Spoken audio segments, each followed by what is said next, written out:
उनको सरकार गिरा देना चाहिए अगर नीतीश कुमार अड़चन नहीं बढ़ा सकते। देखिए, दो बात समझिए।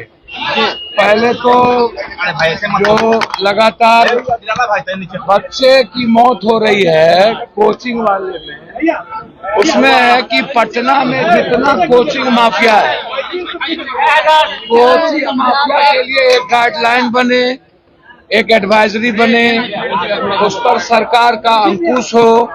तो अभी हम लगातार कोचिंग माफिया दिल्ली से लेकर के पटना तक ये सवाल है, तो क्या बिहार के कोचिंग माफिया के लिए अभी तक सरकार ने कोई पॉलिसी बनाया है, कोई गाइडलाइन बनाया है? ये आप इसको देखिए। दूसरा चीज, आरक्षण के सवाल पर बिल्कुल एक बात समझिए, सब सही कह रहा, नीचे रखिए, नीचे रखो नहीं तो नहीं करने देंगे। सुप्रीम कोर्ट का जो एक आदेश आया है ST/SC में क्लियर के, इस पर बड़े समीक्षा की जरूरत है।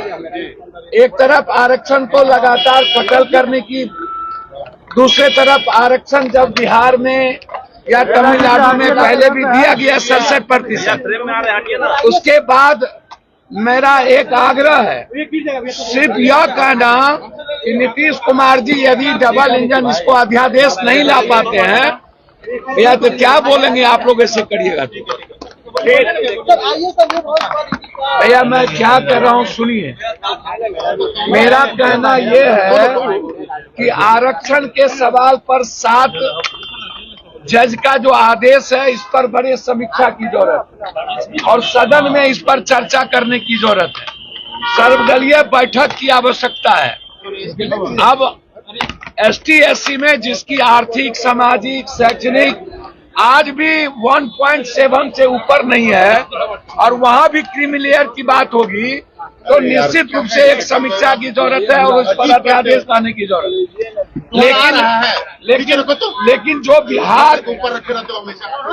जो बिहार की बात है, उसमें मेरा सीधा है कि बिहार में गलती किसने की?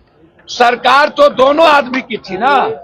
तो बिहार में आपने यदि इसको कैबिनेट के बाद डिसीजन ले करके सदन में पास करवा करके भेज दिए होते, तो आज ये प्रॉब्लम क्रिएट नहीं होता। तो गवर्नमेंट जिसकी थी उसी ने इस प्रॉब्लम को बढ़ाया है। आज जरूरत है बिहार के 67% आरक्षण पे केंद्र सरकार को, जो हाईकोर्ट और सुप्रीम कोर्ट में जाकर के जो स्टे किया है, उसके खिलाफ अध्यादेश लाने की। मैं यह नहीं कहूंगा कि वापस ले लीजिए, वो कर लीजिए, लेकिन जब दोनों आदमी की सरकार थी तो फिर गलती कहाँ हुई? जब आपने 67% आरक्षण दिया तो फिर सदन में पास करके क्यों नहीं भेजा? और आज सबसे पहले सत्ता पक्ष और विपक्ष दोनों मिलकर के यहाँ सदन से पास करके भेज दे, तो गलती तो पहले ही हो चुकी है। और दिल्ली में भी सुप्रीम कोर्ट का जो क्रीमी लेयर है वो भी मामला है, तो दोनों मामला को इसी सत्र में बहस करा लेने की जरूरत है। अच्छा, एक बात हमको जानकारी नहीं है, मरना होगा तो कोई बचाएगा? जिसको मारना होगा मारेगा, मरना होगा तो कोई बचाएगा? आप हमको समझिए। सुरक्षा की मांग कर रहे हैं क्या सर? भैया, सुरक्षा देने की जिम्मेदारी हमारी नहीं है, सुरक्षा देने की जिम्मेदारी सरकार की है। सरकार दे न दे मैं कुछ नहीं जानता, मैं इतना जानता हूं कि बिहार में जिस तरीके से अपराध बढ़े हैं, और मुझे लगता है कि भट्टी जी को हटाने की जो व्यवस्था, हमें जो जानकारी है कि भट्टी जी को जो प्रतिनियुक्त था उसको यहाँ से वापस करने के लिए, रिलीव करने की जो बात चल रही है, तो इसका मतलब है कि शासन प्रशासन में कुछ भी अच्छा नहीं, कुछ भी सही नहीं चल रहा है। आखिर भट्टी जी क्यों बिहार से जाना चाह रहे हैं, या बिहार से भट्टी जी को क्यों हटाया जा रहा है, ये सबसे बड़ा सवाल है। और कौन व्यक्ति, मैं बार बार कहा हूं कि भट्टी जी को काम करने की फ्रीडम क्यों नहीं दी गई आज तक, यह सबसे बड़ा सवाल है। और भट्टी जी बिहार छोड़ के क्यों जा रहे हैं? तो कुछ तो बात है ना। सुरक्षा की चिंता मुझे नहीं है, सरकार को देना हो दे, ना देना हो दे ना दे, और ना मैं अपराधी से डरता और ना मैं मरने से डरता हूँ। जिसको मारना हो, माफिया के खिलाफ लड़ाई है, मेडिकल माफिया के खिलाफ लड़ाई है, जमीन माफिया के खिलाफ लड़ाई है। कल भी सदन में मेडिकल माफिया के खिलाफ मैं आ दूंगा, एजुकेशन माफिया, ये जितने एजुकेशन माफिया उसके खिलाफ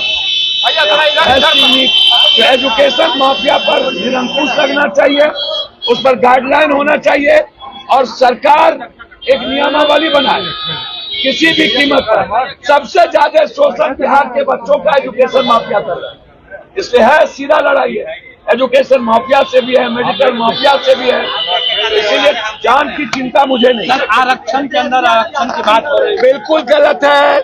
मैं इसको ओबीसी को पहले ही बर्बाद कर दिया, अब एसटी एससी को बर्बाद करना चाहते हैं।